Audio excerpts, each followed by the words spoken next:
पुलाच्या उतारावर स्कूल बसचे ब्रेक फेल झाले आणि यावेळी एक रिक्षा चालक या प्रसंगी देवदूत ठरला।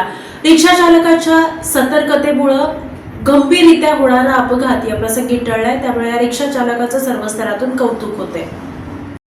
सोलापुरात पुलाच्या उतारावर स्कूल बसचे ब्रेक फेल झाल्याने बस उतारावर मागे घसरत जात असताना रिक्षा चालकांच्या सतर्कतेमुळे मोठा अपघात टळला आहे। मंगळवारी सकाळी 11च्या सुमारास निराळे वस्ती येथील पुलावरून स्कूल बस विद्यार्थ्यांना घेऊन शाळेकडे निघाली होती। पुलावर आल्यावर समोरून वाहन आल्याने चालकाने ब्रेक लावला, पण ब्रेक फेल झाल्यामुळे पाठीमागे जाऊन स्कॉर्पिओ गाडीला व्हॅन धडकली आणि स्कॉर्पिओ मागील एका टू व्हीलरवर आदळली। सुदैवाने गाडीवरील व्यक्ती थोडक्यात बचावली। येथील रिक्षा चालकांनी स्कूल बसच्या चाकाला मोठाले दगड लावून अनियंत्रित झालेली बस थांबवली। बसमध्ये विद्यार्थी होते। तिथून जाणारे मराठा समाजाचे नेते दास शेळके यांनी चालकाकडून अधिक माहिती घेतली असता बसचे ब्रेक फेल झाले होते आणि तेथील रिक्षा चालकांच्या सतर्कतेमुळे होणारा अनर्थ टळला।